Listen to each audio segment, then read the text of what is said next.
Welcome to our channel. Today we how to log into ADP Workforce Employee Login, Payroll Portal step by step clearly. Open your web browser.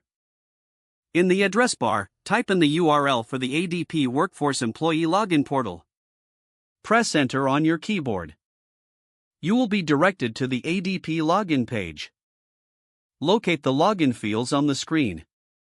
In the first field, enter your user ID. In the second field, input your password. Double-check the information you've entered for accuracy. If you have trouble remembering your password, click on the Forgot Your User ID or Password link. Follow the prompts to recover your login credentials. Once your user ID and password are correctly entered, click the Login button. Wait a moment for the system to process your information. If your credentials are correct, you will be redirected to the ADP Workforce dashboard. Here, you can access your payroll information and other employee resources.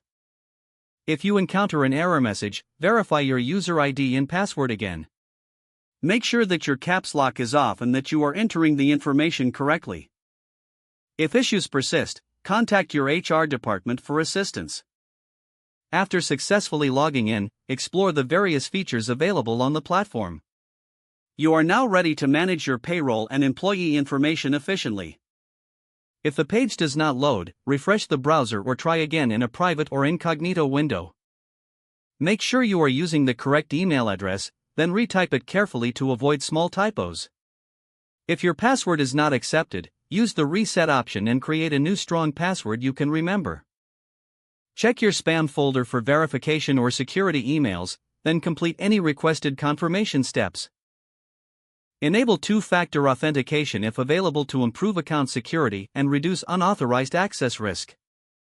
After signing in, review your profile details so your contact information and settings are accurate and current. If you see an error message, note it down and try again after restarting your device and internet connection. Log out when you finish, especially on shared devices, to keep your account and payment information secure. If the page does not load, refresh the browser or try again in a private or incognito window. Don't forget to like this video and subscribe to our channel for more step-by-step tech guides.